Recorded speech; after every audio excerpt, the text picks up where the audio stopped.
نحمده ونستعينه ونستغفره ونؤمن به ونتوكل عليه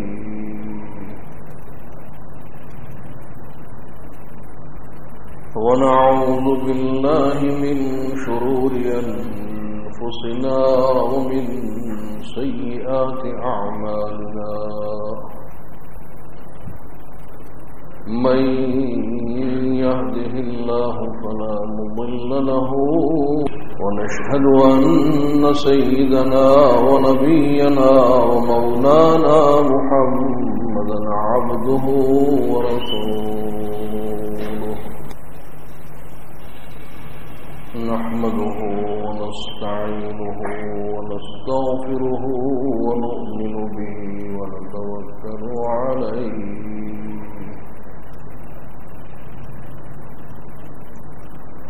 ونعوذ بالله من شرور أنفسنا ومن سيئات أعمالنا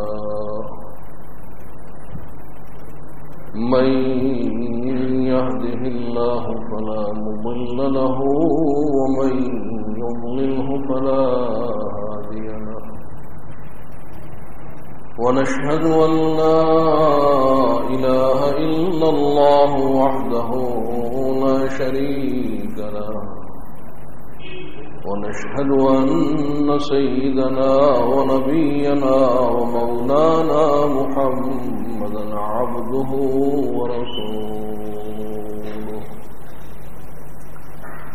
صلى الله عليه وعلى آله وأصحابه وبارك وسلم أما بعد فأعوذ بالله من الشيطان الرجيم بسم الله الرحمن الرحيم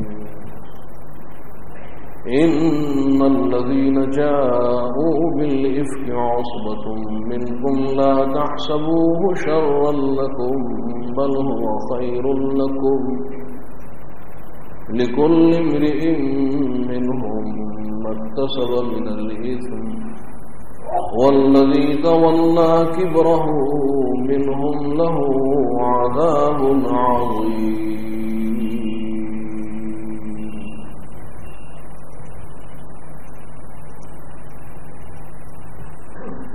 بزرگان محترم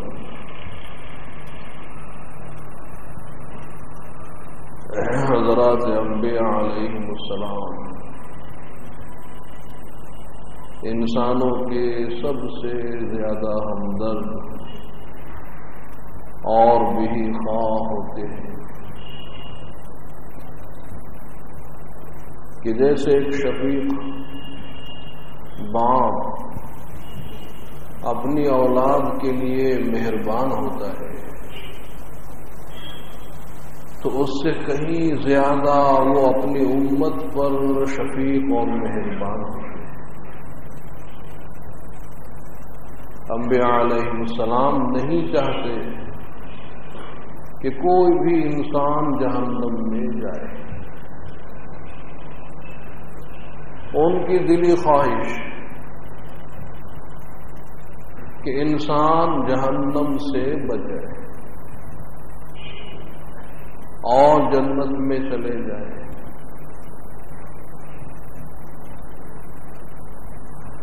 لیکن انسانوں کی اکثریت وہ انبیاء علیہ السلام کی مخالف اور دشمن رہی ہے۔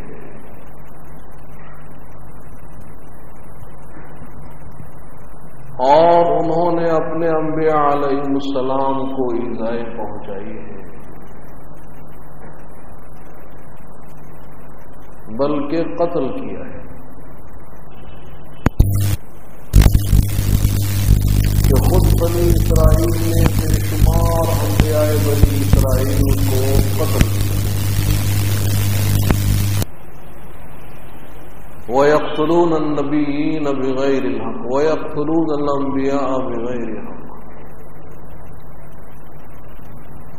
کہ بنی اسرائیل نبیوں کو ناحق قتل کیا کرتے تھے۔ ہر طرح کی ایذائیں پہنچائی ہیں، تکلیفیں پہنچائی ہیں۔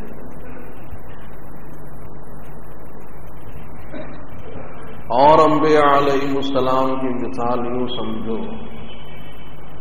کہ جیسے کہیں آگ روشن ہو اور لوگ اس آگ میں گرنا چاہتے ہوں اور وہ کمر میں ہاتھ ڈال کر بچا رہے ہوں،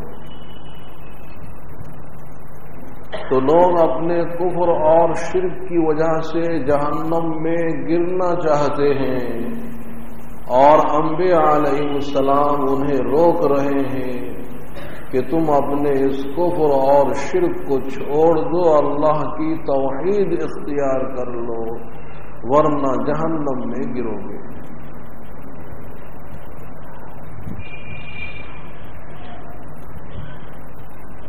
اور حضور اکرم صلی اللہ علیہ وسلم تو اپنی امت پر بہت ہی شفیق ہیں،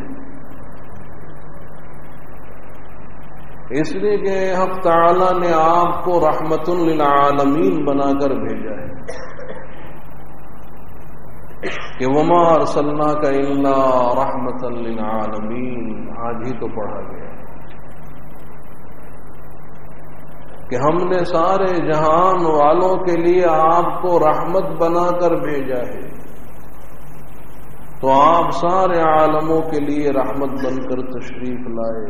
سب سے زیادہ مہربان ہیں اپنی امت پر، انسانیت پر، اور لوگوں نے آپ کو بھی ایذائیں پہنچائی، اور انبیاء علیہ السلام کو احساس بھی ہوتا ہے، اور ہم سے زیادہ احساس ہوتا ہے۔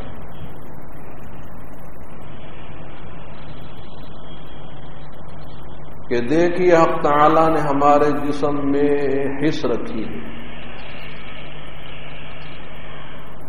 لیکن پورے جسم میں حص برابر نہیں ہے، کہیں زیادہ اللہ نے حص رکھی ہے، کہیں کم رکھی ہے، کہ حق تعالی نے ہاتھوں کے اندر بھی حص رکھی ہے، پیر میں بھی رکھی ہے، لیکن پیروں کے اندر حص کم ہے اور ہاتھ میں زیادہ ہے۔ جو لوگ کسان ہوتے ہیں، کھیڑوت ہوتے ہیں اور برہنہ پا چلنے کی عادت، تو ان کے پیروں کے تلوے کی کھال اتنی موٹی اور سخت ہو جاتی ہے کہ اگر پیروں کے نیچے کانٹا بھی آ جائے تو وہ کانٹا ہی مڑ جاتا ہے، اور ان کے پیر میں چبھتا بھی نہیں ہے، احساس بھی نہیں ہوتا۔ تو پیروں کے اندر حص کم ہے اور دل میں سب سے زیادہ حص اللہ نے رکھی ہے۔ اگر ہاتھ میں تکلیف ہو، پیروں میں تکلیف ہو، تو انسان برداشت کر لیتا ہے، زیادہ فکر مند نہیں ہوتا، اور اگر خدا نخواستہ دل میں تکلیف ہو، دل میں کہ صاحب اٹیک ہے یہ تو، اور اب تو جان کے لالے پڑ گئے، اور بڑا فکر مند ہوتا ہے کہ دل میں تکلیف، تو گویا دل میں اللہ نے سب سے زیادہ حص رکھی ہے۔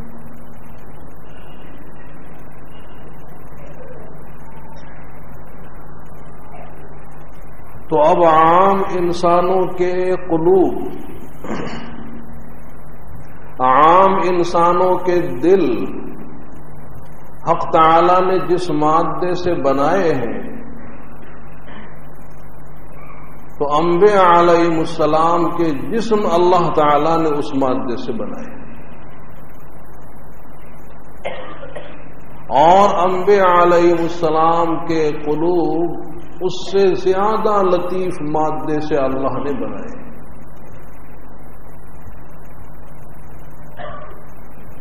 تو اب ہمیں جتنا احساس ہوتا ہے تکلیف کا،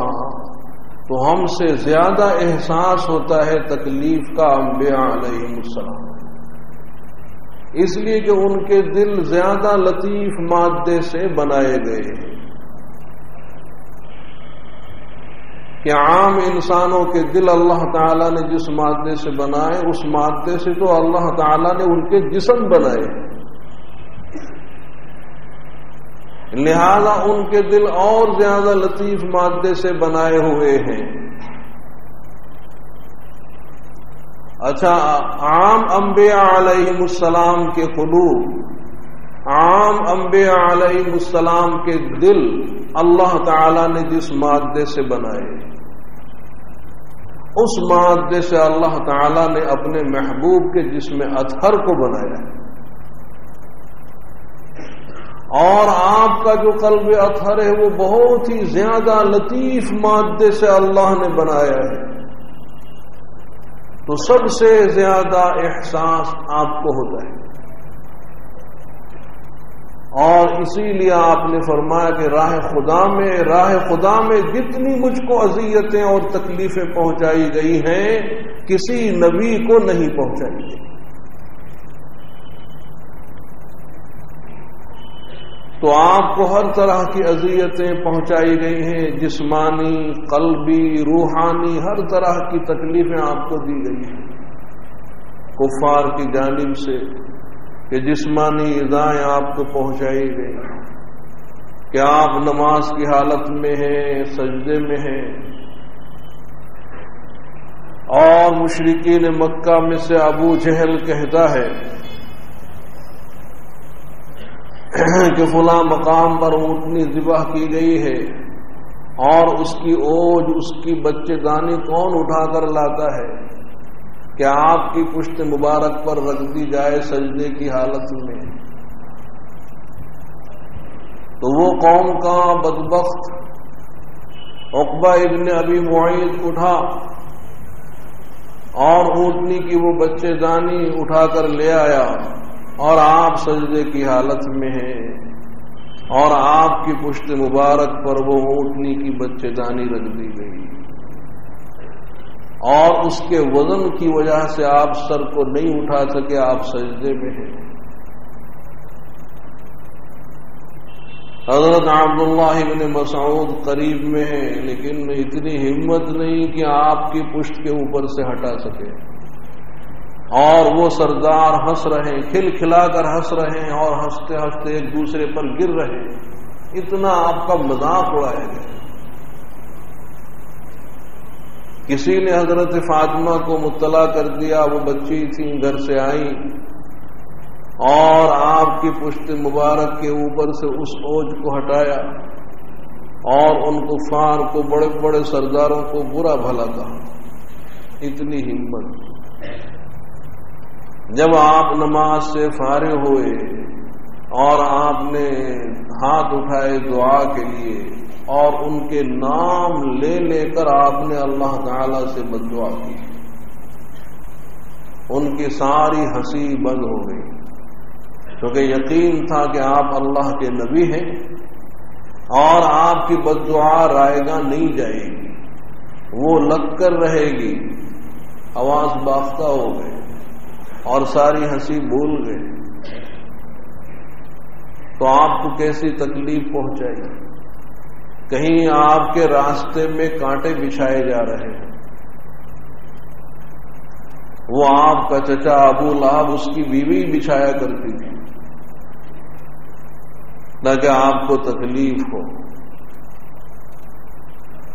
اور یہی چیز اس کی موت کا سبب بن گئی۔ اتنی بخیل تھی کہ بازار سے لکڑی خرید کر استعمال نہیں کرتی تھی، جنگل سے کاٹ کر لاتی تھی، اور سر پر گٹھر اٹھا کر لاتی تھی۔ تو ایک مرتبہ جنگل گئی ہوئی ہے، لکڑیوں کا گٹھا کاٹ کر سر پر لا کر رکھا، اس کا ایک پھندا یہاں گلے میں ڈال دیا کہ وہ گٹھا گر نہ جائے، وہ پھسل گیا، اور رسی جو گلے میں پڑی ہوئی تھی وہ پھندا بن گئی، وہیں پھانسی لگی اور مر گئی۔ کہ وَامْرَأَتُهُ حَمَّالَةَ الْحَطَبِ فِي جِيدِهَا حَبْلٌ مِّن مَّسَدٍ، کہ اس کے گلے میں ہے رسی جو خوب مضبوط بٹی ہوئی ہے۔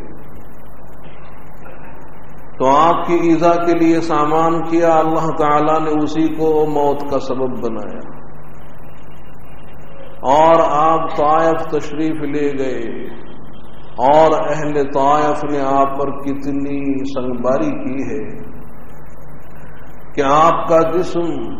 لہو لہان اور آپ کی نعلین خون سے بھر جاتی ہے۔ کتنی تکلیف ہوئی ہوگی۔ مدینہ منورہ تشریف لے آئے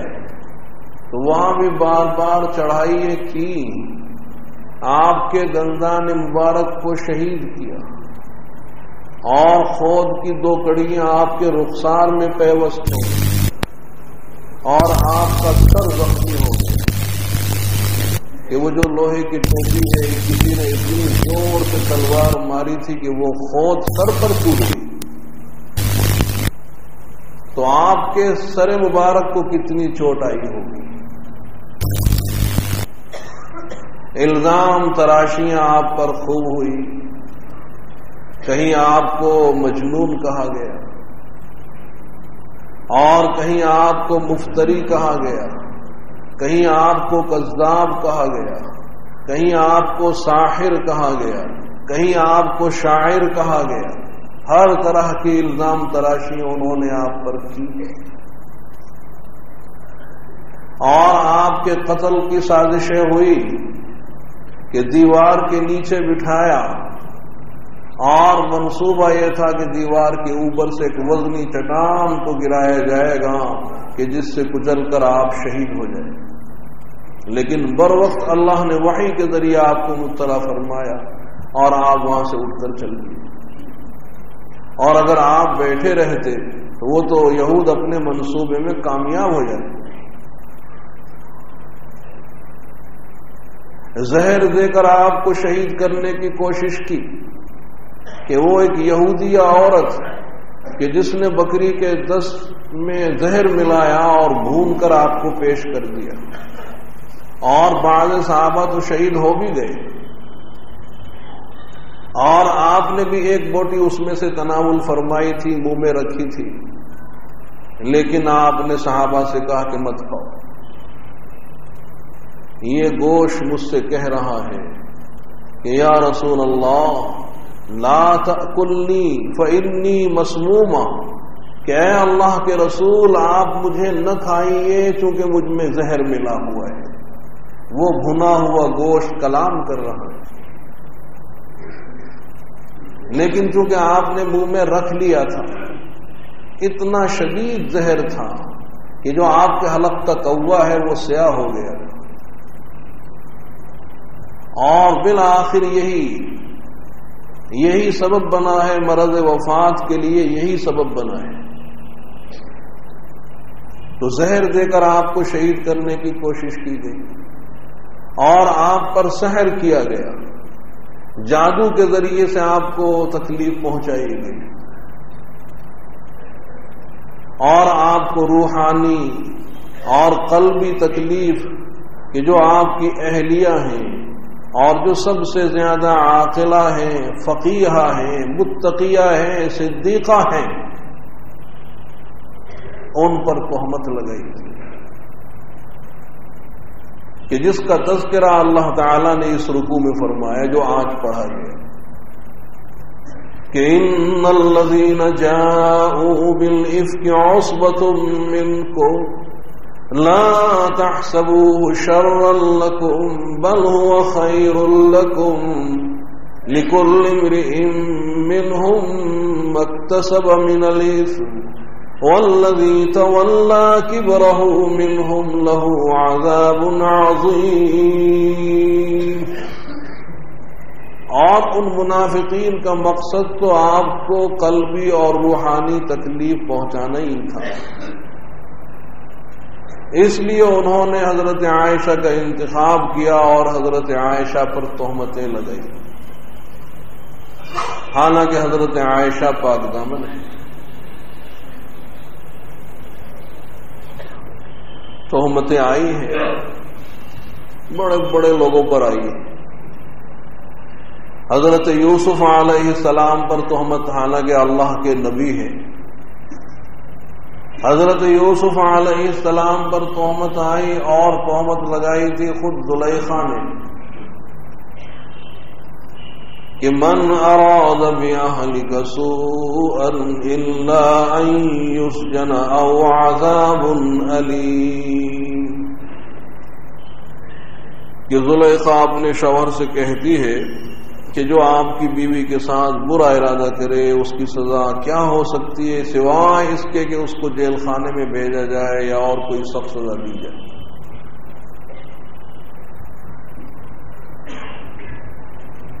تو اس طرح سے حضرت یوسف علیہ السلام پر یہ تہمت آ گئی۔ تو حق تعالی نے اس تہمت کا ازالہ فرمایا، اس تہمت کو ہٹایا ایک بچے کے ذریعے کہ جو وہیں پالنے میں تھا، گھوڑیے میں تھا، اور کسی کو خیال بھی نہیں کہ یہ بچہ شاہد بنے گا، گواہ بنے گا۔ تو وَشَهِدَ شَاهِدٌ مِّنْ أَهْلِهَا إِنْ كَانَ قَمِيصُهُ قُدَّ مِنْ قُبُلٍ فَصَدَقَتْ وَهُوَ مِنَ الْكَاذِبِينَ وَإِنْ كَانَ قَمِيصُهُ قُدَّ مِنْ دُبُرٍ فَكَذَبَتْ وَهُوَ مِنَ الصَّادِقِينَ۔ تو وہ شیرخوار معصوم بچہ بولتا ہے گہوارے میں سے کہ حضرت یوسف علیہ السلام کے پیرہن کو دیکھو کہ آگے سے پھٹا ہوا ہے کہ پیچھے سے پھٹا۔ تو اگر حضرت یوسف علیہ السلام کا پیرہن آگے سے پھٹا، زلیخا سچی، یوسف جھوٹے،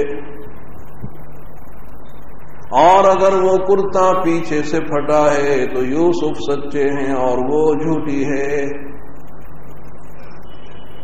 فَلَمَّا رَأَىٰ قَمِيصَهُ قُدَّ مِن دُبُرٍ قَالَ إِنَّهُ مِن كَيْدِكُنَّ إِنَّ كَيْدَكُنَّ عَظِيمٌ۔ تو جب حضرت یوسف علیہ السلام کے پیرہن کو دیکھا گیا تو وہ پیچھے سے پھٹا ہوا ہے۔ تو زلیخا کے شوہر نے کہا کہ یہ تمہاری چالیں ہیں، کہ یہ تم نے چال چلی، اس لیے کہ کرتا پیچھے سے پھٹا، حضرت یوسف علیہ السلام آگے بھاگ رہے ہوں گے اور تو نے پیچھے سے پکڑا ہوگا، انہوں نے جھٹکا دے کر چھڑایا ہوگا، پیچھے سے پھٹ گیا۔ وہ سچے ہیں، تو جھوٹی ہے، اور یہ سب تمہاری چالیں ہیں۔ ان کیدکن عظیم، اور بے شک عورتوں کی چالیں بہت بڑی ہوتی ہیں، ویسے تو وہ کم عقل ناقصات عقل کہلاتی ہیں، لیکن اس معاملے میں ان کی چالیں وہ شیطان سے بڑھ کر ہوتی۔ ایک بزرگ کا واقعہ ہے کہ وہ پڑھا کرتے تھے کہ اعوذ باللہ من مکائد النساء، کہ اے اللہ میں آپ کی پناہ میں آیا عورتوں کی چالوں سے۔ تو دوسرے بزرگ نے ان کو نصیحت کی، ایسا کیوں پڑھتے ہو؟ ارے بھائی پڑھا کرو اعوذ باللہ من الشیطان الرجیم، کہ میں اللہ کی پناہ میں آیا شیطان مردود سے، یوں پڑھا کرو۔ تو ان بزرگ نے کہا کہ بھئی دیکھو شیطان کے قید کو اللہ نے ضعیف کہا ہے، اور عورتوں کے قید کو اللہ نے عظیم کہا ہے۔ اللہ نے شیطان کے قید کے بارے میں فرمایا کہ ان کید الشیطان کان ضعیفا، کہ شیطان کا قید، شیطان کی چال کمزور، اور عورتوں کے قید کے بارے میں فرمایا کہ ان کیدکن عظیم، کہ تمہارا قید بہت بڑا، اب جس کا بڑا ہو اسی کے قید سے پناہ میں آنا چاہیے۔ تو بہرحال بچے نے گواہی دی اور حضرت یوسف علیہ السلام کی برات اور پاک دامنی ثابت ہو گئی کہ حضرت یوسف علیہ السلام بری ہیں، پاک دامن ہے، زلیخا جھوٹی ہے۔ اور الزام حضرت مریم پر بھی آیا اور قوم نے کہا کہ اے مریم یہ تم کہاں سے لے آئی؟ تمہارے باپ بھی ایسے نہ تھے اور تمہاری والدہ بھی ایسی نہیں تھی، تو یہ تم کہاں سے لے آئی؟ فاشارت الیہ قالوا کیف نکلم من کان فی المہد صبیا۔ حضرت مریم کی براءت ظاہر ہو گئی، خود ان کے فرزند سے حضرت عیسیٰ علیہ السلام بول اٹھے کہ انی عبد اللہ آتانی الکتاب وجعلنی نبیا وجعلنی مبارکا اینما کنت واوصانی بالصلاة والزکاة ما دمت حیا وبرا بوالدتی ولم یجعلنی جبارا شقیا۔ تو حضرت عیسیٰ علیہ السلام کی اس شہادت سے حضرت مریم کی براءت اور پاک دامنی ثابت ہو گئی۔ اور اب الزام آیا، تہمت آئی حضرت عائشہ صدیقہ رضی اللہ تعالی عنہا پر۔ تو اب ان کی براءت، حضرت عائشہ رضی اللہ تعالی عنہ کی براءت اور پاک دامنی رب کائنات نے خود بیان کی، اور ایک آیت میں نہیں، حق سبحانہ و تعالی نے حضرت عائشہ رضی اللہ تعالی عنہ کی برات میں پورا ایک رکوع نازل فرمایا، 10 آیتیں نازل فرمائی۔ اور اگر اب بھی کوئی حضرت عائشہ کے بارے میں تہمت رکھے، اگر اب بھی کوئی حضرت عائشہ کے بارے میں تہمت رکھے گا تو وہ ایک آیت کا نہیں، قرآن کریم کی 10 آیتوں کا منکر ہے۔ اور اگر قرآن کریم کی ایک آیت کا بھی انکار کر دیا جائے وہ اسلام سے خارج ہے۔ اور ہے مسلمانوں میں ایک فرقہ ہے کہ جو آج بھی حضرت عائشہ رضی اللہ تعالیٰ عنہ پر تہمت ہی رکھتا ہے، اور کوئی دور تھوڑی یہی صورت نہیں ہے۔ تو وہ حضرت عائشہ پر تہمت رکھنے والے ہیں تو گویا قرآن کریم کے پورے ایک رکوع کے منکر ہیں، 10 آیتوں کے منکر ہیں۔ اور اگر قرآن کریم کی ایک آیت کا بھی انکار تو وہ اسلام سے خارج ہے۔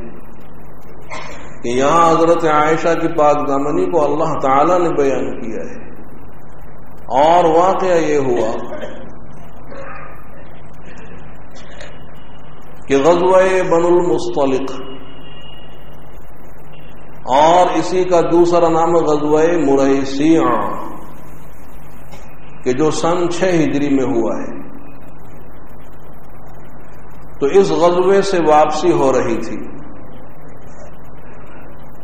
اور ازواج مطہرات میں سے حضرت عائشہ رضی اللہ تعالی عنہا وہ رفیق سفر ہے۔ تو اس غزوہ بنو المصطلق سے واپسی ہو رہی ہے مدینہ منورہ کی طرف، تو راستے میں ایک مقام آیا، ایک منزل آئی، وہاں سب نے پڑاؤ ڈال لیا۔ اور اب اخیر شب ہے کہ حضور اکرم صلی اللہ علیہ وسلم کی طرف سے اعلان ہوا کہ اب قافلہ کوچ کرنے والا ہے، قافلہ روانہ ہونے والا ہے، سب تیار ہو جائیں، اپنی اپنی حاجتوں سے فارغ ہو جائیں۔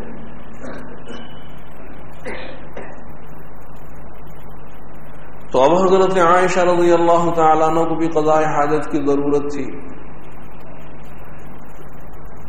تو وہ قضاء حاجت کے لیے دور چلی گئی،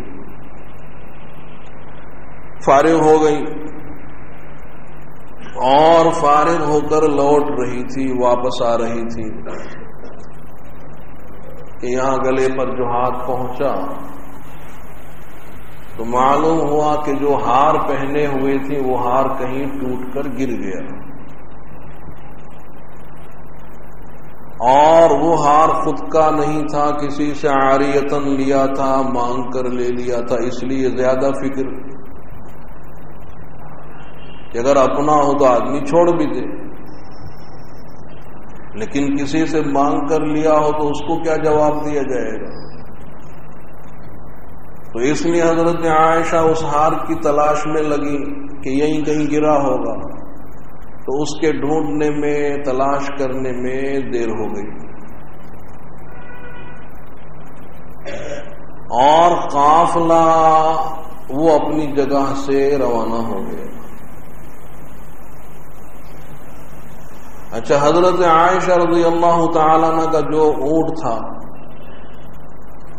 اور اونٹ کے اوپر وہ ہودج، وہ لکڑی کا پالان، اور وہ اس طرح سے بنایا ہوا کہ چاروں طرف پردے ڈالے ہوئے ہیں، تو وہ چاروں طرف پردے پڑے ہوئے اور اندر حضرت عائشہ بیٹھتی تھی، اس لیے کہ حجاب کی آیتوں کا نزول ہو گیا تھا، پردے کے احکام آ گئے تھے، تو وہ پردے دار ہودج تھا، اور چاروں طرف پردے پڑے رہتے ہیں، اور اندر حضرت عائشہ بیٹھتی تھی، اور کچھ لوگوں کی ڈیوٹی تھی کہ وہ حضرت عائشہ کے ہودج کو اتاریں، چڑھائیں۔ تو اب جن لوگوں کی یہ ذمہ داری تھی کہ وہ حضرت عائشہ کے ہودج کو سوار کریں، اونٹ پر رکھیں، تو انہوں نے حضرت عائشہ کے ہودج کو اٹھایا۔ اب چونکہ پردے پڑے ہیں، انہیں معلوم نہیں کہ اندر کوئی ہے یا نہیں ہے، وہ تو یہی سمجھے کہ حضرت عائشہ اندر بیٹھی ہوں گی، تو وہ یہی سمجھے کہ حضرت عائشہ اندر بیٹھی ہوں گی، وہ ہودج کو اٹھا کر اونٹ پر رکھ دیا، اور انہیں یہ احساس نہیں ہوا کہ اندر حضرت عائشہ موجود نہیں ہے، یہ احساس نہیں ہوا۔ اور یہ احساس کیوں نہیں ہوا؟ تو وہ خود حضرت عائشہ فرماتی کہ اس زمانے کی عورتیں پتلی دبلی ہوا کرتی تھیں، اس زمانے کی، اس زمانے کی عورتیں پتلی دبلی ہوتی تھیں، اس لیے کھانے کو ملتا نہیں تھا، ایک دو لقمے ان کی خوراک ہوتی تھی، پتلی دبلی، اور خصوصاً حضرت عائشہ تو نوعمر لڑکی ہیں، نوعمر لڑکی ہیں، پتلی دبلی، کوئی خاص وزن تو ان میں تھا ہی نہیں، تو اس لیے اٹھانے والوں کو احساس ہی نہیں ہوا کہ حضرت عائشہ اندر موجود نہیں، وہ یہی سمجھے کہ اندر بیٹھی ہوں گی، اور اٹھا کر انہوں نے اونٹ پر چڑھا دیا، اور قافلہ روانہ ہو گیا۔ تو جب حضرت عائشہ اپنے ہار کو ڈھونڈ کر وہاں پہنچی تو قافلہ جا چکا ہے، اکیلی جنگل میں، لیکن ہوشیاری سے اور ہمت سے کام لیا کہ جہاں ان کا اونٹ تھا وہیں بیٹھ گئے، کہ جب اگلی منزل پر حضور پڑاؤ ڈالیں گے اور ہودج ہوگا خالی، تو وہ تلاش کے لیے یہیں کسی کو بھیجیں گے، میری تلاش میں لوگ یہیں آئیں گے، تو اس لیے حضرت عائشہ ادھر ادھر کہیں نہیں گئی کہ اگر میں قافلے والوں کی تلاش میں چل پڑوں اور وہ یہاں آن کر مجھ کو تلاش کریں گے، میں یہاں نہیں ملوں گی تو اور مشکل معاملہ ہو جائے گا، تو اس لیے وہیں بیٹھ گئی، اور اخیر شب تھی، ٹھنڈی ٹھنڈی ہوائیں چل رہی تھیں، نیند آ گئی تو سو بھی گئی۔ اور ادھر حضرت صفوان ابن معطل، ان کی ڈیوٹی یہ تھی کہ وہ قافلے کے پیچھے چلے، اور اگر قافلے والوں کی کوئی چیز گری پڑی ہو اس کو اٹھا کر قافلے والوں تک پہنچائے، تو اس لیے وہ ہمیشہ پیچھے رہتے تھے۔ تو حضرت صفوان ابن معطل وہاں سے گزر رہے تھے، انہوں نے دور سے دیکھا کہ کوئی چیز ہے، شاید کوئی انسان ہے، کیونکہ حضرت عائشہ وہ چادر اوڑھ کر سو رہی تھی، تو دور سے یہ محسوس ہوا کہ کوئی انسان ہے، لیکن ہے کون؟ قریب جا کر دیکھا تو پہچان لیا، اس لیے کہ جب تک پردے کے احکام نہیں آئے تھے تو حضرت صفوان نے حضرت عائشہ کو دیکھا تھا، دیکھ کر پہچان گئے، گھبرا گئے اور بہت ہی افسوس کی حالت میں زبان سے نکلا انا للہ و انا الیہ راجعون۔ تو اب ان کے اس استرجاع سے حضرت عائشہ کی آنکھ کھل گئی، اور آنکھ کھلتے ہی فوراً اپنے چہرے پر کپڑا ڈال لیا، پردہ کر لیا، اور حضرت صفوان وہ اپنا اونٹ لے آئے، لا کر بٹھا دیا اور خود دور ہٹ گئے، خود دور چلے گئے۔ حضرت عائشہ اونٹ پر بیٹھ گئی،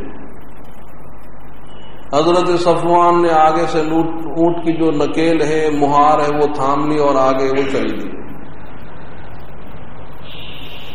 حضرت عائشہ قسم کھا کر کہتی ہیں کہ خدا کی قسم راستے بھر انہوں نے مجھ سے کوئی کلام نہیں کیا،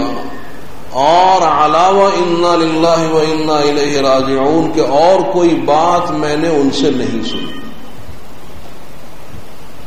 وہ خود شرما گئے تھے، وہ خود پریشان ہو گئے تھے، اور اس طرح سے دوپہر ہوتے ہوتے وہ قافلے والوں سے مل گئے۔ بس اتنی سی بات ہوئی، منافقین کو ایک شوشہ مل گیا اور واہی تباہی بکنا شروع کیا، اور حضرت عائشہ پر تہمتیں رکھنی شروع کر دی، اور کچھ سیدھے سادھے مسلمان وہ اس جال میں پھنس گئے اور وہ بھی شریک ہو گئے، اور ادھر حضرت عائشہ کو کچھ بھی خبر نہیں، اپنے گھر پہنچ گئی، اور چونکہ سفر سے آئی ہیں، تھکی ہوئی ہیں، تو کچھ علیل ہو گئی، بیمار ہو گئی، لیکن حضور تشریف لاتے ہیں اور دور سے خیریت معلوم کر لیتے ہیں۔ تو اب حضرت عائشہ کی فکر اور بڑھ گئی کہ میں بیمار ہوں، اور بیماری کی حالت میں تو حضور کا التفات اور حضور کی توجہ اور حضور کی محبت بڑھ جایا کرتی تھی، اور بجائے بڑھنے کے اور کم ہو گئی۔ کبھی قریب تشریف نہیں لاتے، دور سے ہی پوچھ لیتے ہیں گھر والوں سے کہ عائشہ کیسی ہے، کیا حال چال ہے۔ تو اس عدم التفات کی وجہ سے ان کا مرض اور بڑھ گیا، ان کی بیماری اور بڑھ گئی، لیکن کچھ معلوم ہی نہیں ہے کہ آخر اس کی وجہ کیا ہے۔ اب ایک مرتبہ حضرت عائشہ قضاء حاجت کے لیے جا رہی ہے، اور اس وقت تک گھروں میں بیت الخلاء بنائے نہیں گئے تھے بدبو کی وجہ سے، اور لوگ دور جنگل جایا کرتے تھے قضاء حاجت کے لیے، اور اب تو قضاء حاجت کے لیے گھروں کے اندر ہی بلکہ اپنے روم میں ہی بناتے ہیں، بلکہ اٹیچ بناتے ہیں کہ وہیں دونوں کاموں سے فارغ ہو جاتے ہیں، بجائے پاک ہونے کے اور ناپاک چھینٹیں اپنے جسم پر لے آؤ۔ اور اس زمانے میں تھے ہی نہیں گھروں میں،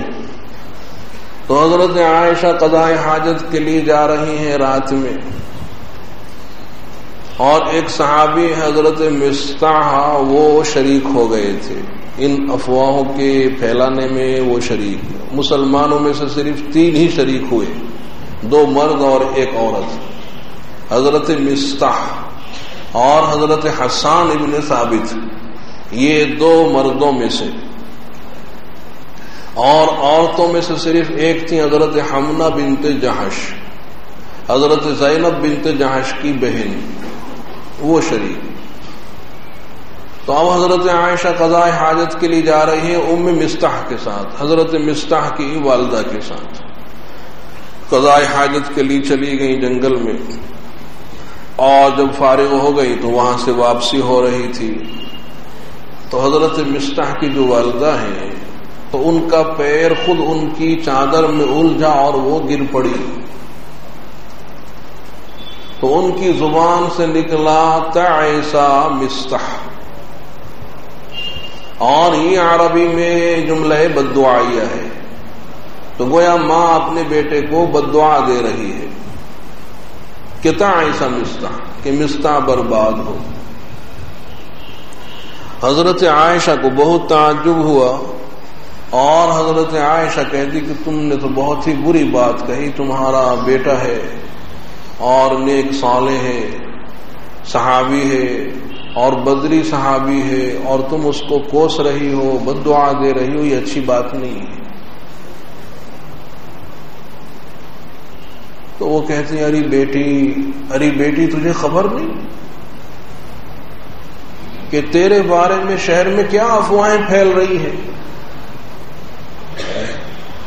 اور میرا بیٹا ان افواہوں کے پھیلانے میں شریک ہو گیا ہے.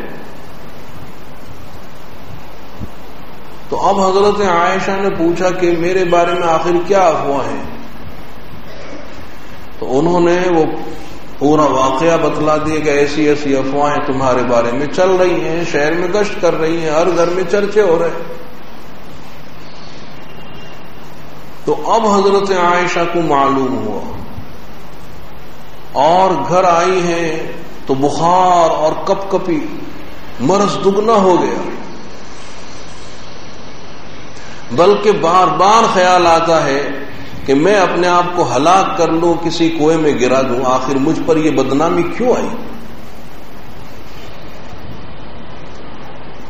اور حضور تشریف لائے تو حضرت عائشہ رضی اللہ تعالی عنہ نے حضور سے اجازت چاہی کہ میں اپنے والدین کے ہاں جانا چاہتی ہوں، اور مقصد یہ تھا کہ میں اپنے والدین سے ان افواہوں کے بارے میں تحقیق کروں کہ آخر یہ افواہیں کیوں چلی، کس نے پھیلائی، کیا افواہیں ہیں. تو حضور اکرم صلی اللہ علیہ وسلم نے اجازت دے دی، اور حضرت عائشہ اپنے والدین کے ہاں آ گئی. تو اپنی والدہ سے پوچھا حضرت ام رومان سے کہ آخر میرے بارے میں یہ افواہیں کیا ہے. تو انہوں نے تسلی دی کہ جو تم جیسی عورت ہو اور اپنے شوہر کی چہیتی ہو، اس کے دشمن ہو ہی کرتے ہیں، تم خیال میں نہ لاؤ، یہ افواہیں تو خود دب جائیں گی. تو حضرت عائشہ کہہ رہی ہیں کہ میرے بارے میں یہ افواہیں پھیل رہی ہوں اور میں چپ بیٹھی رہوں، برداشت کر لوں، صبر سے کام لوں، یہ کیسے ہو سکتا ہے. اور آیا میرے والد کو بھی خبر ہوئی یا نہیں.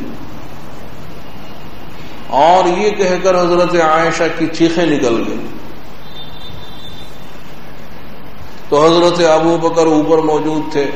دوسرے منزلے پر، وہ حضرت عائشہ کے رونے کو دیکھ کر نیچے اتر آئے اور پوچھا اپنی اہلیہ سے کہ عائشہ کو معلوم ہو گیا، ان افواہوں کے بارے میں عائشہ کو معلوم ہو گیا. اور حضرت عائشہ تمام دن روتی رہی اور تمام رات روتی رہی، ایک لمحے کے لیے نیند نہیں آئی. سارا دن ساری رات روتی رہی. اور اس قسم کی یہ افواہیں تقریباً 1 مہینہ یہ سلسلہ چلا ہے. پھر حضور نے بھی صحابہ کرام سے تحقیق کی. حضرت اسامہ ابن زید سے پوچھا تو حضرت اسامہ ابن زید نے کہا کہ جہاں تک ہمارے علم کا تعلق ہے حضرت عائشہ بالکل پاکدامن ہے، اس لیے کہ حق تعالی نے آپ کی شایع نشان آپ کو گھر والی دی ہے، کہ جیسی آپ کی شان اللہ تعالیٰ نے آپ کی شان کے موافق عنایت فرمائی ہے، حضرت عائشہ بالکل پاک دامن ہے، کوئی برائی ہم ان میں نہیں جانتے۔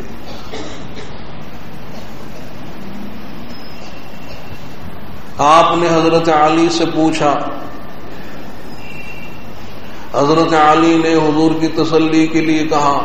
کہ حق تعالیٰ نے بیویوں کے سلسلے میں آپ پر کوئی تنگی تو رکھی نہیں ہے، بیویاں اور بھی ہیں، اور ویسے آپ جو گھر کی خادمہ ہیں حضرت بریرہ سے پوچھئے، وہ گھر کی خادمہ وہ سچ بتلائی۔ تو پھر آپ نے گھر کی جو خادمہ ہیں حضرت بریرہ سے پوچھا حضرت عائشہ کے بارے میں کہ تم سچ سچ کہہ دو۔ تو حضرت بریرہ نے کہا کہ حضرت عائشہ میں کوئی عیب نہیں ہے، وہ تو اتنی بھولی بھالی سیدھی سادی لڑکی ہے، اور اگر اس میں کوئی عیب ہے تو بس وہ یہ عیب ہے کہ آٹا گوندھا اور آٹا گوندھ کر رکھ دیا اور خود جا کر سو گئی، اور بکری کا بچہ آیا اور آٹا کھا گیا۔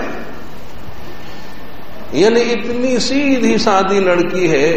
اور جو دنیا دار لڑکی ہوتی ہے اور دنیا دار لڑکیوں میں جو چالاکیاں ہوتی ہیں وہ عائشہ میں کہاں۔ تو اب آپ کو یقین ہو گیا کہ یہ محض افواہیں پھیلانے والے جھوٹے ہیں۔ آپ نے خطبہ دیا کہ مجھے ان لوگوں کی طرف سے بہت اذیتیں پہنچ رہی ہیں، کہ جنہوں نے میری گھر والی پر تہمتیں رکھی ہیں ان کی طرف سے مجھ کو بہت اذیتیں پہنچ رہی ہیں۔ اور پھر آپ سیدھے حضرت ابو بکر کے یہاں اور حضرت عائشہ کے پاس آپ بیٹھ گئے۔ یہ پہلی مرتبہ آپ حضرت عائشہ کے اتنے قریب آئے ان افواہوں کے بعد، اور آپ نے حضرت عائشہ سے کہا کہ دیکھو اگر تم بری ہوں گی، پاک دامن ہوگی، تو اللہ تعالیٰ تمہاری براءت ظاہر فرمائیں گے، مجھ کو بتلا دیں گے اللہ تعالیٰ۔ اور اگر تم سے کوئی لغزش ہوئی ہے تو بندہ اگر اعتراف کر لے اور صدق دل سے توبہ کر لے تو حق تعالیٰ اس کی توبہ قبول کر لیتے۔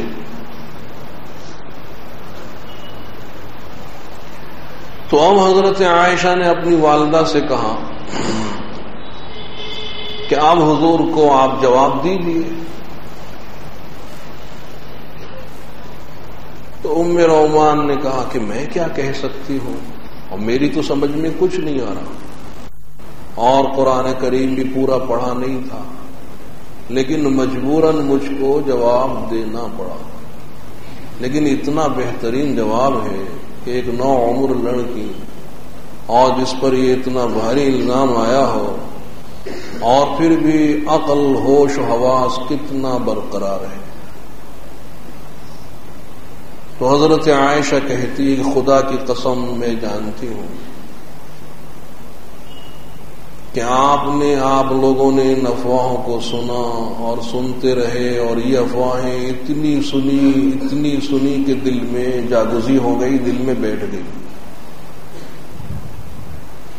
کہ آپ نے ان افواہوں کو سنا اور اتنا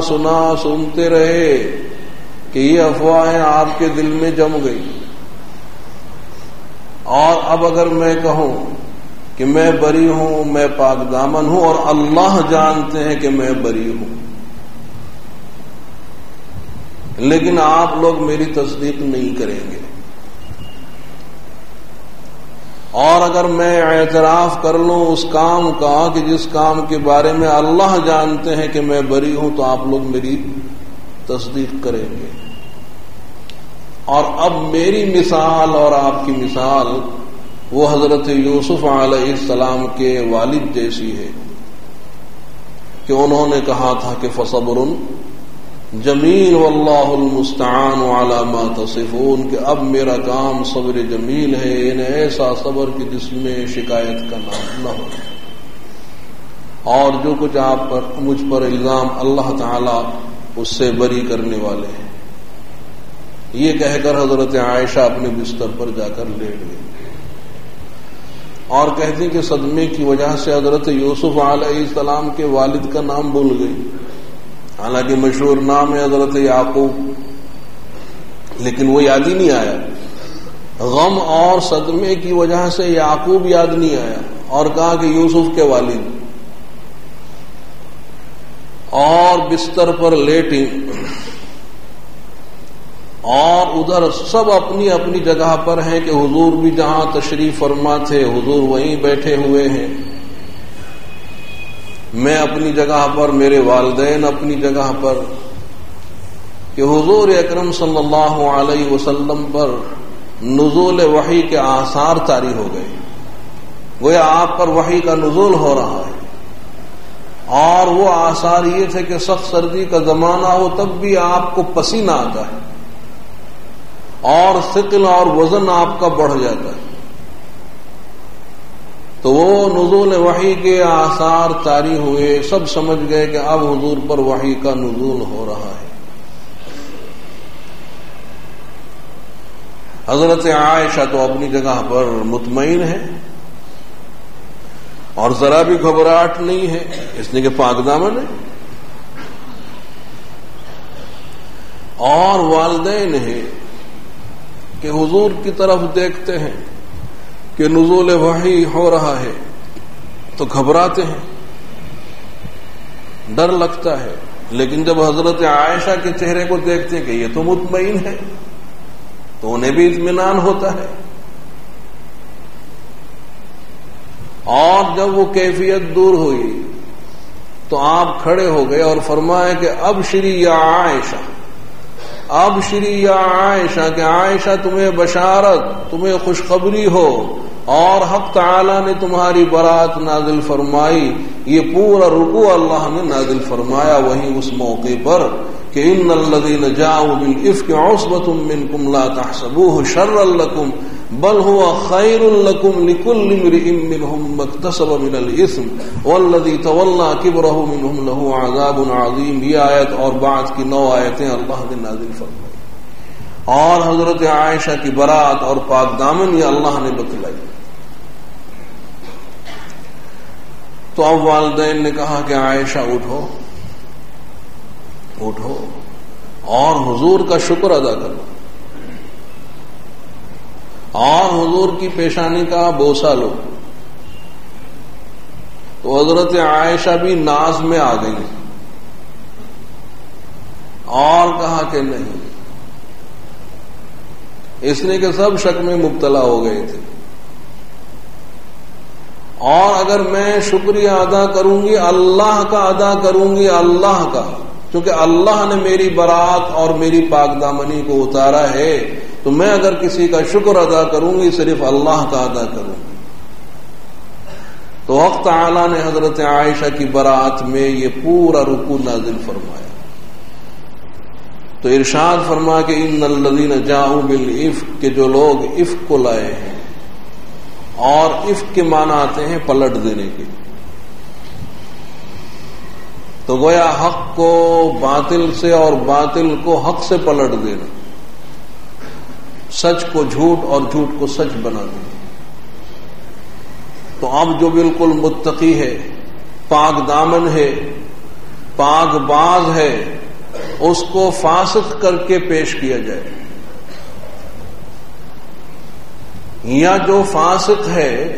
اسے پاک دامن بنا کر پیش کیا جائے، اس کا نام ہے افک، یعنی بدترین قسم کا جھوٹ۔ تو ان الذین جاؤوا بالافک، جو لوگ بدترین قسم کے جھوٹ کو لائے ہیں، کہ جنہوں نے حضرت عائشہ پر تہمت لگائی ہے، وہ بدترین قسم کا جھوٹ ہے، کہ الطیبات للطیبین والطیبون للطیبات، کہ جب وہ حضور پاک دامن ہے تو حضور کے گھر والے پاک دامن نہیں ہوں گے؟ تو اللہ تعالیٰ نے اپنے محبوب کے لیے اپنے محبوب کے شائن شان گھر والے منتخب کیے، تو جو لوگ اس بدترین قسم کے جھوٹ کو لائے ہیں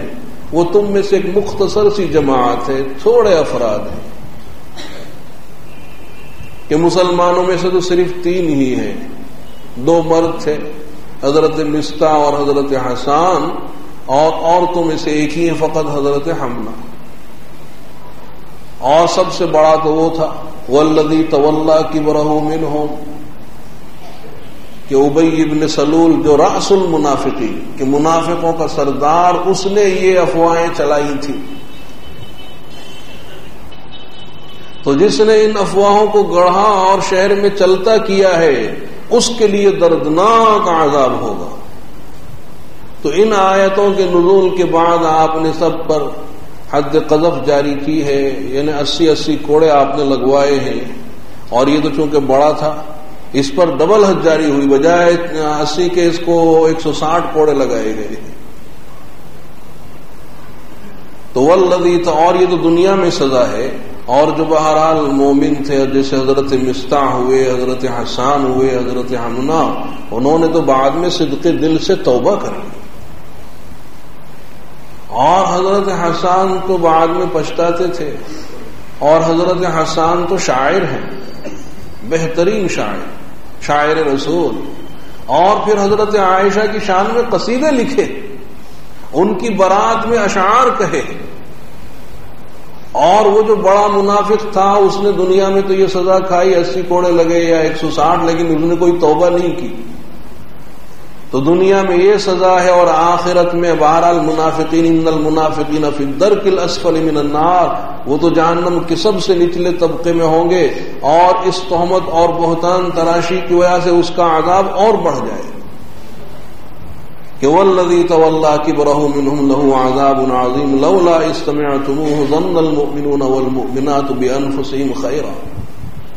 تو لا تحسبوہ شرا لکم، تو تم یہ خیال مت کرو کہ یہ تمہارے حق میں برا ہوا اور یہ الزام کیوں آئے، نہ آتے تو اچھا ہوتا، بلکہ یہ تمہارے حق میں خیر ہے کہ آخر اہل ایمان کو صدمہ ہوا، اور جو انہوں نے صبر سے کام لیا اس صبر پر اللہ تعالی اہل ایمان کو اجر و ثواب دیں گے. اور پھر اب حضرت عائشہ کی برات قرآن کریم میں نازل ہو گئی، اور حضرت عائشہ خود کہتی کہ ہاں میرا یہ خیال تو تھا کہ میری برات اللہ تعالیٰ اپنے محبوب پر ظاہر فرمائیں گے، شاید خواب میں دیکھ لیں گے، یا اللہ تعالیٰ آپ کے قلب میں کچھ الہام فرمائیں گے. اس لیے کہ میں تو اپنی شان بہت حقیر سمجھتی تھی، میرا خیال نہیں تھا کہ قرآن پاک کی آیتیں نازل ہوں گی کہ جن کی تلاوت مسجدوں میں ہوگی، محرابوں کے اندر ہوگی، یہ میں نہیں سمجھتی تھی.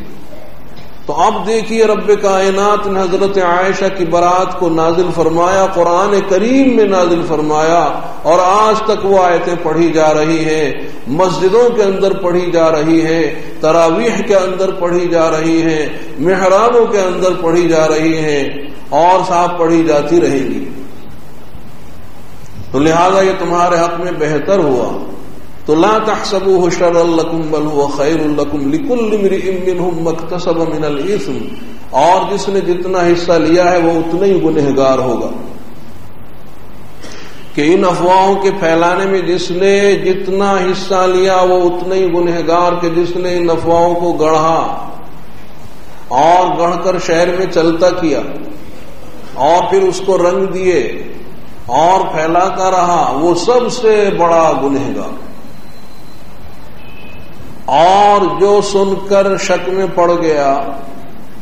وہ بھی شک میں آ گیا، سن کر شک میں آ گیا، وہ دوسرے نمبر کا گنہگار. اور جو سن کر خاموش رہا وہ تیسرے نمبر کا گنہگار. اور ہونا تو یہ چاہیے تھا کہ فوراً رد کر دینا چاہیے تھا کہ غلط ہے، جیسا کہ حضرت ابو ایوب انصاری اور جو ان کی اہلیہ ہیں، جب ان دونوں نے ان افواہوں کو سنا فوراً رد کر دیا کہ یہ ہو ہی نہیں سکتا، غلط ہے، یہ منافقین کی پھیلائی ہوئی افواہیں ہیں. اور ایسے اور بھی بعض صحابہ جیسے سعد بن معاذ تھے، انہوں نے بھی فوراً رد کیا. تو اس میں ہمارے لیے بھی درس ہے کہ اگر کسی مومن مرد یا کسی مومن عورت اور وہ دونوں پاک دامن ہوں، ان پر تہمت آئے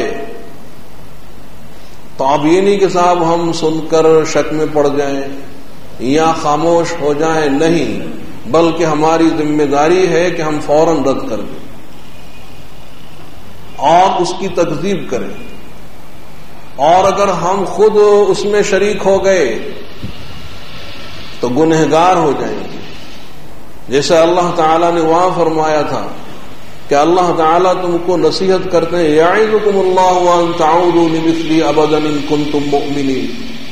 کہ اللہ تعالیٰ تم کو نصیحت فرما رہے ہیں کہ جیسے اس مرتبہ تم شریک ہو گئے آئندہ کبھی شریک نہ ہونا۔ تو وہ نصیحت ہمارے لیے ہے کہ اگر کوئی مومن مرد ہو، عورت ہو، پاک دامن، اور کوئی اس پر تہمت رکھے تو ہم سن کر خاموش نہ رہیں، اور اگر ہم سن کر خاموش رہے یا ہم شریک ہو گئے تو ہم بھی گنہگار ہو جائیں گے اور آخرت میں سزا ملے گی، بلکہ رد کر دینا چاہیے۔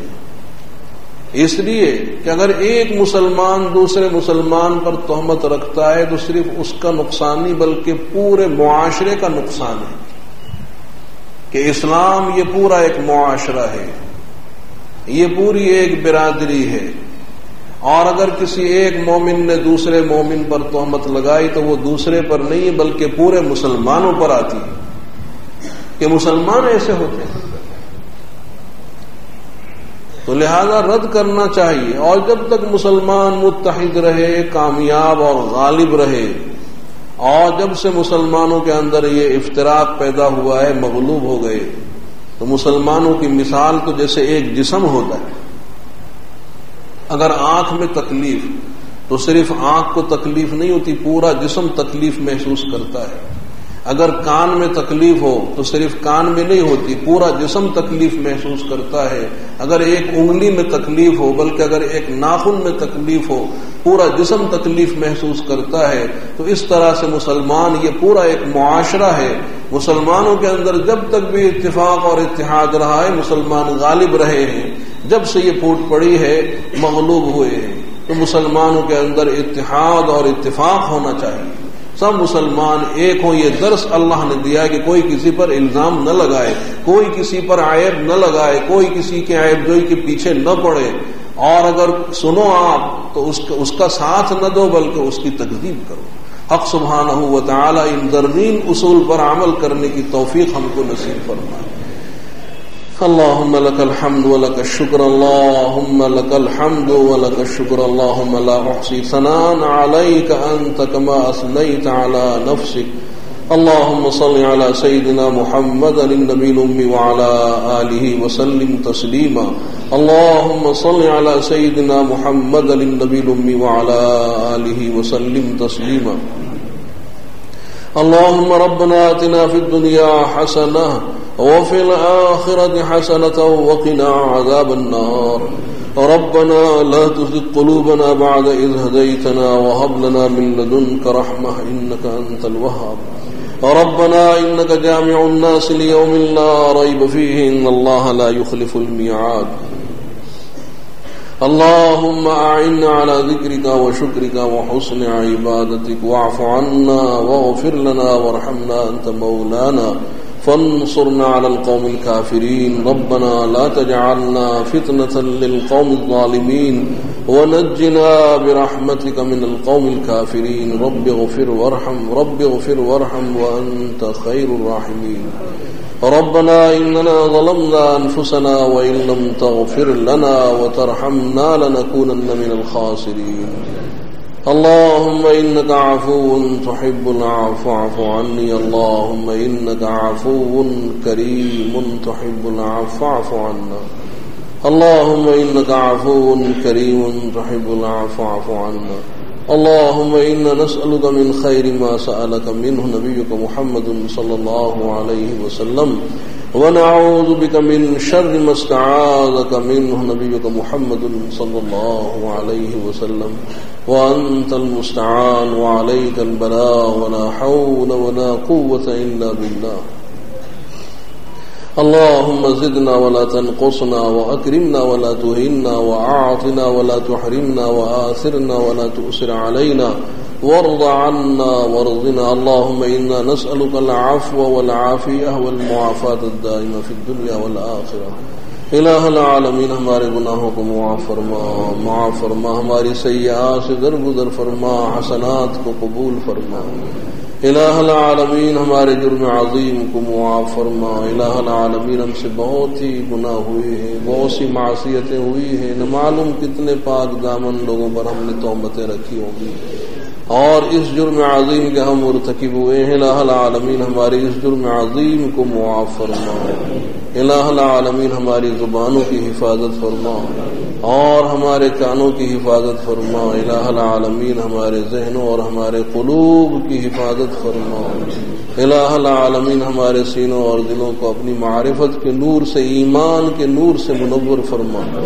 الہ العالمین ہمارے ظاہر کو ظاہری امراض سے پاک فرما، باطن کو باطنی امراض سے پاک فرما۔ ظاہری اعتبار سے ہم سب کو ایک بنا، باطنی اعتبار سے ہم سب کو نیک بنا۔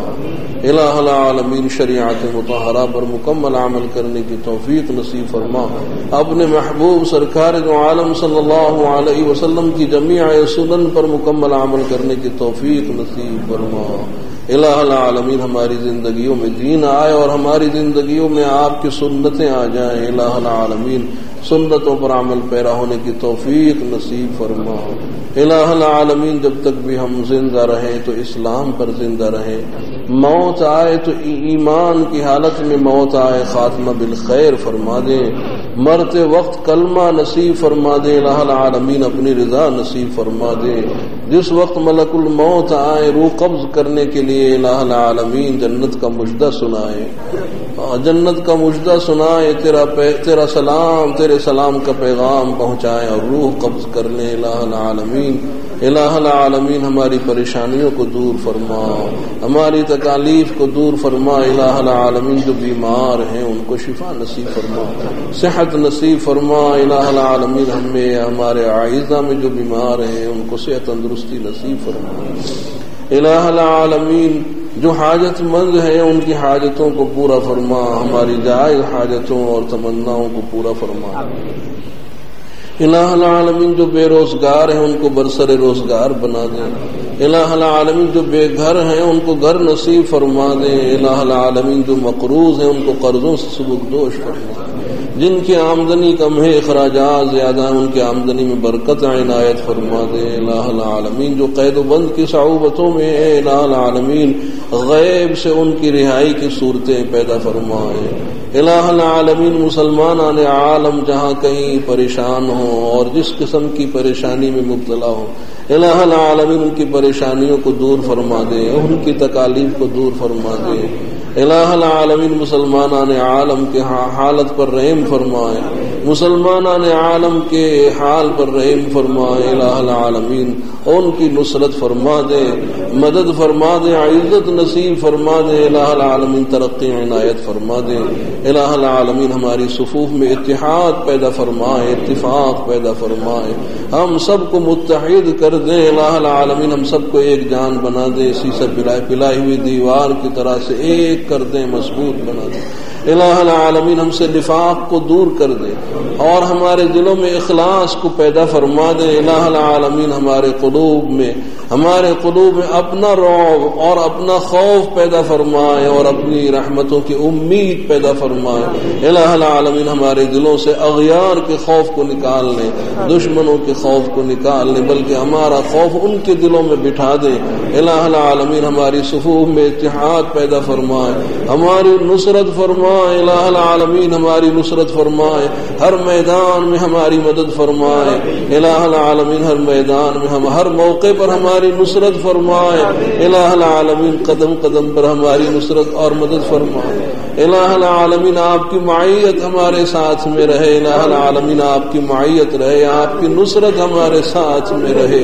الہ العالمین ہم آپ کی نصرت کے محتاج ہیں، آپ کی مدد کے محتاج ہیں۔ الہ العالمین قدم قدم پر ہم آپ کے محتاج ہیں۔ الہ العالمین ہماری اصلاح فرما دے، ہمارے عقائد کی اصلاح فرما دے۔ الہ العالمین ہماری عبادات کی اصلاح فرمائے، عبادات کو صحیح فرمائے، مکمل فرمائے، قبول فرمائے۔ ہمارے معاملات بہت ہی بگڑے ہوئے، الہ العالمین ہمارے معاملات کو صحیح اور درست کر دیں۔ اخلاق سے تو ہم بہت ہی گر گئے ہیں، الہ العالمین ہمارے اخلاق کو بلند فرما دے، ہمارے اخلاق کو سنوار دے، الہ العالمین ہمارے اخلاق کو سنوار دے، ہمارے ایمان کو قوی سے قوی تر فرما دے، ہمارے ایمان کو مضبوط فرما دے، الہ العالمین ان نازک حالات میں ہمارے ایمان کو تھام لے، ہمارے ایمان کی حفاظت فرما لے۔ الہ العالمین ہم کمزور ہیں، ہم اپنی حفاظت نہیں کر سکتے، ایمان جیسی عظیم دولت کی حفاظت کیسے کر پائیں؟ ہمارے ایمان کی حفاظت فرما لے۔ الہ العالمین مرتے وقت صحیح سلامت ایمان کو لے جانے کی توفیق نصیب فرما دے، ایمان کو صحیح سلامت لے جانے کی توفیق نصیب فرما دے۔ الہ العالمین آپ نے اپنے فضل سے ہم کو یہ ایمان کی دولت دی ہے۔ الہ العالمین جس تاریخ میں ہم پیدا ہوئے، بہت سے انسان انہی تاریخوں میں آئے ہیں دنیا میں، اور جو یہودی گھرانے میں پیدا ہو گئے وہ یہودی ہو گئے، جو نصرانی گھرانے میں پیدا ہوئے وہ نصرانی ہو گئے، جو مجوس گھرانے میں پیدا ہوئے وہ مجوس ہو گئے، جو ہنود گھرانے میں پیدا ہوئے وہ ہنود ہو گئے، مشرک گھرانوں میں پیدا ہوئے مشرک ہو گئے۔ یہ تیرا فضل اور یہ تیرا احسان کہ تو نے ہم کو مسلم گھرانے میں پیدا کیا، مسلم گھرانے میں پیدا کیا، اور ایمان کی دولت، ایمان اور اسلام کی دولت سے ہم کو نواز دیا ہے۔ الہ العالمین یہ تیرا فضل ہے، یہ تیرا کرم ہے کہ مسلم اور مومن گھرانے میں پیدا کیا، اور ایمان کی دولت سے آپ نے ہم کو مالا مال کیا۔ الہ العالمین اس دولت کی حفاظت فرما لے، ان نازک حالات میں ایمان کی حفاظت فرما لے۔ الہ العالمین دنیا سے صحیح سلامت لے جانے والا بنا دے، الہ العالمین ایمان کو صحیح سلامت لے جانے والا بنا دے۔ الہ العالمین جتنے بھی ہمارے مرحومین ان کی مغفرت فرمائے، ان کے درجات کو بلند فرمائے۔ الہ العالمین معاشر کی رسوائی سے بچائے، الہ العالمین معاشر کی رسوائی سے بچائے، میزان عمل میں حسنات کے پلے کو بھاری کر دے، نام اعمال داہنے ہاتھ میں عنایت فرما دے۔ جب آپ کی عدالت میں کھڑے ہوں گے الہ العالمین سارے اعمال کا حساب دینا ہوگا، الہ العالمین اس کا استحضار نصیب فرما۔ الہ العالمین آسان سا حساب لے لے، الہ العالمین آسان سا حساب لے کر جہنم سے آزادی کا پروانہ عنایت فرما دے، جہنم اور اس کے عذابوں سے بچا لے۔ الہ العالمین جنت کی لازوال نعمتوں سے ہم سب کو مالا مال فرما دے۔ وصلی اللہ تعالی علی خیر خلقہ محمد وعلی آلہ وصحبہ اجمعین برحمتہ۔